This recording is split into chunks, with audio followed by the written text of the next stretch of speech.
Alain, propos d'un Normand. Opinion changeante. Pour peu que l'on soit intelligent, il est facile d'avoir une idée, des idées, toutes les idées possibles, toutes les opinions possibles à volonté. Comme je comprends la géométrie en lisant un traité, ainsi je peux comprendre la politique en lisant un traité. C'est le défaut de l'intelligence, d'adhérer à toute doctrine qui se tient.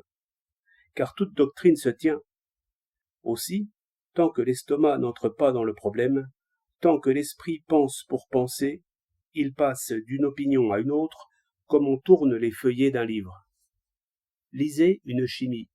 Vous serez d'un instant à l'autre pour les atomes ou contre, selon les exemples auxquels vous penserez. C'est pourquoi un changement d'opinion ne m'étonne jamais. Il suffit que les intérêts changent pour que l'intelligence, semblable à un avocat, oublie le client qui vient de sortir, et soit toute à celui qui entre. Supposons qu'un intérêt puissant, l'envie d'être député ou la nécessité d'être journaliste, me pousse au socialisme intégral. Croyez-vous que mon intelligence résisterait ? À peine la question est-elle posée que je vois de bonnes raisons accourir en foule. Je pourrais très bien me passer des mauvaises. C'est cette facilité d'esprit qui m'a sans doute détourné de la politique active. Ce n'est pas que je manque de passion. Je sens en moi une colère sans mesure contre la tyrannie, quelle qu'elle soit. Et cela suffit pour lester mes opinions politiques.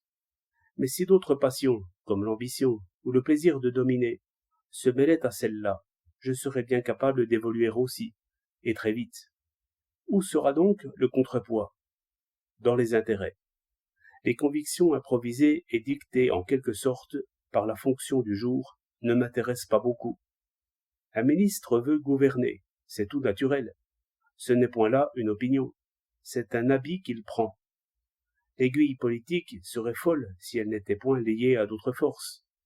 Non, ce que j'appelle une idée, une véritable idée agissante, squelette de toute une vie, c'est un mélange où entre aussi la terre et les fonctions humbles du corps.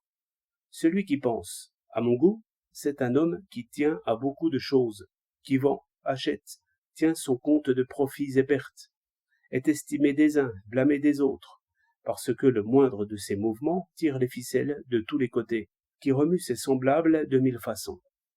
Alors, ses idées se meuvent lentement, mais traînent tout son corps et bien des choses avec.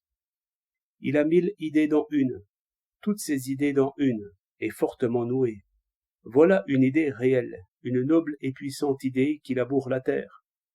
L'avarice du père Grandet, c'est quelque chose de bien plus pensé que le cours de morale d'un professeur. Des fonctionnaires, des professeurs, des journalistes, des écrivains, ombre sur les bords du Styx. Les idées qu'ils ont ne leur coûtent vraiment pas assez.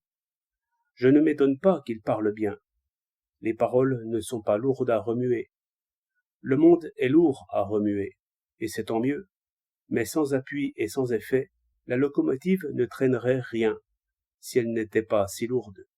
5 août 1909.